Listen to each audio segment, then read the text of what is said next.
By the way, we have a trade. The Jets and the Vikings have flipped. The Vikings at 11 have moved up to 10. The Jets at 10 have moved to 11.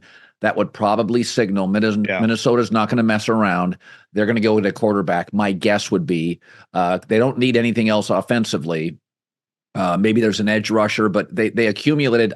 The one team, even in my mock draft today on FS1, the one team I had moving up in the top 12 was Minnesota. They accumulated that second pick. My thing here is they're not going to mess around. They're probably going to go get JJ McCarthy, who I said this. Whoever Minnesota drafts at quarterback will succeed. I didn't care who it was. It didn't matter if it was Penix, Bo Nix.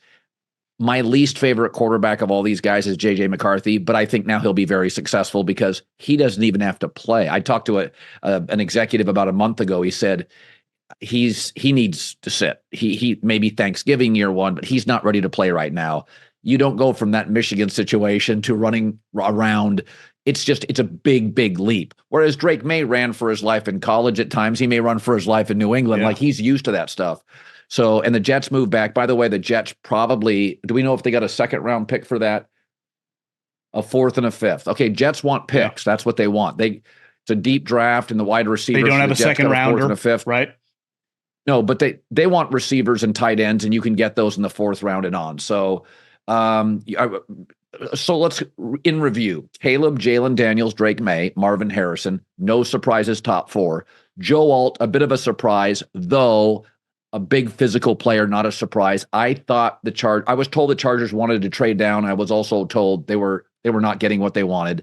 Malik Neighbors, basically, Diana Rossini reported that the Giants were Drake May or bust. All right, the Vikings have picked JJ McCarthy. I said it a month ago. I said it 2 weeks ago. It's the furnished apartment for any of these quarterbacks. Add some water and Diet Cokes. You're set in the fridge. He's going to sit behind Darnold. I think with Darnold, they're a decent team. Do you? I do. I mean, I like Sam Darnold. Obviously, so does Kyle Shanahan. He knows a thing or two about football, and it looks like Kevin O'Connell does as well. So I'm always a big believer in like who likes you, who believes in you, and the right guys are in on this guy. It's like, yeah, the Adam Gase thing happened, but that was a long time ago, and I'm not sure Adam Gase is in the league now. So when I look at JJ McCarthy, the thing that concerns me is my comp for him was Alex Smith. And with Alex Smith, everything had to go right, and it took a while. Now, like you said, including the coach. He gets to go to this furnished apartment. It's a lot easier. It's a turnkey place. So it's unlike a lot of places where if he would have gone to New England, I like Drake May. He's more of my type player, high ceiling guy, because we all talked about the Adam Schefter tweet. Half these guys are not going to be that good, and some of it's going to be out of their control. Whoever New England took, I was out on. That organization, the young son now running it. He's the first guy you see on top of Elliott Wolf. I'm out. And I think Drake May is going to have a very rough time. My thing with JJ McCarthy is he falls under Alex Smith. More Alex Smiths turn into Kenny Pickett's and Mac Jones than they do Kirk Cousins. Yeah. And here's the thing with Kirk Cousins. He was a mid-round pick. So there was a lot less pressure on you. Or Brock Purdy, 7th round pick. When you take more limitations with talent.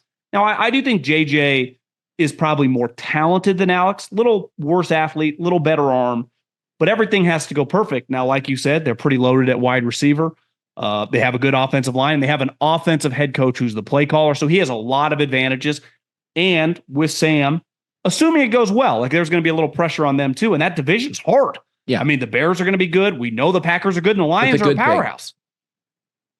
The good thing, though, there really isn't a great defense. The Giants' defense or the Bears' defense is good, but it's mostly an offensive division.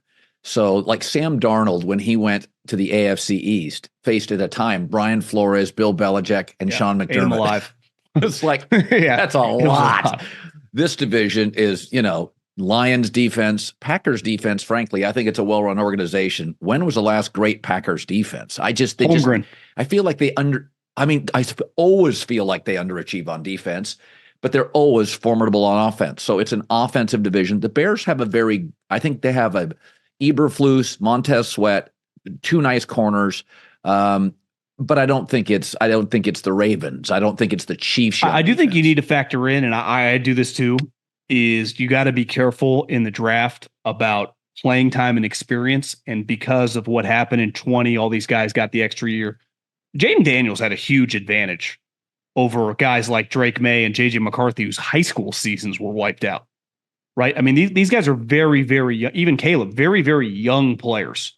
Like, we got a pretty good idea what Michael Penix Jr. is, right? I mean, he's like 23, 24 years old, and it's good. And same thing with Jaden Daniels, who's a little more of a one-year wonder. JJ McCarthy, just a couple-year starter, 21 years old. Caleb Williams, Drake May, same thing. So part of the thing with the draft prospect is it's not about 2024. It's really about the next 5 years and ideally a second contract. So I think they're kind of betting on the growth, and he gets to go to a good spot. But here's where I give Minnesota credit, and maybe just fell this way because they got a lot of no's, is mortgaging a couple first-round picks and next year's one for JJ McCarthy that's insanity, right? That's awful business in any industry. They really just had to trade a couple mid-round picks to get up a pick to end up getting him. So the value on them, I think it ended up playing in their favor. Do you agree with that? Like, they didn't give a haul again. Like, I would take Drake, but Drake is off the board. So they didn't, the first three quarterbacks, obviously the Bears and even Washington, they weren't talking deals. And even New England, because their owner is desperate to get everyone to stop talking shit about the Crafts, was like, you get Drake May in here, and now all anyone's talking about Drake May. So you're really getting the third or fourth quarterback off the board. And then Atlanta kind of comes in from the top rope out of nowhere and takes Penix. Who knows if they would have taken Penix over JJ? Probably, maybe they just like JJ the whole time. Well, it's interesting. Atlanta likes Penix over JJ McCarthy, it looks like. I mean, that's sure. Clearly what the decision they made. He throws a much better deep ball. So, I mean, I think the big surprise through 10 picks is that Penix is higher valuation than JJ McCarthy, who everybody had. I didn't buy it. I don't. I think literally JJ McCarthy succeeds in one place, and he landed. Let's do this exercise. Flip the two quarterbacks on the two teams. If you put Penix on Michigan, they're better. At worst, they're the same. And if you put JJ McCarthy on Washington, there's no way they're in the national championship game. Zero chance. They'd be good. I mean, they'd win 9 games. But they don't beat Oregon twice, and they're just not in the national championship game. No chance. That's how I feel. So no big surprises yet. There was discussions today about the Rams moving up potentially to the Bears to get Brock Bowers. There's a lot of talk about this. It's interesting because from what I know about the Rams, is that they have a first, a second, and 2/3. They feel they have 5 needs, and those are 4 good picks. By the time they have 2 fifths, but by the time you get to the fifths, most of the NFL guys I've talked to think it's a good draft through 5 rounds. Late 5th round. A lot of guys went back to school, so it hurt the depth. Yeah, so there's not a ton of depth. It's a really, really good draft early, quarterback, tackle, edge rusher, but mid-5th, late 5th, it gets a little wonky. The 82-game preseason is in the books, and it's finally time for the real season. Don't miss out on any of the NBA playoff action at DraftKings Sportsbook, an official sports betting partner of the NBA. From the play-in tournament through the finals, DraftKings Sportsbook has you covered with same-game parlays, live betting, odds boosts, and so much more. Download the DraftKings Sportsbook app and use code JOHN. New customers bet $5 and get $200 in bonus bets instantly. That's code JOHN, John, only on DraftKings. The crown is yours.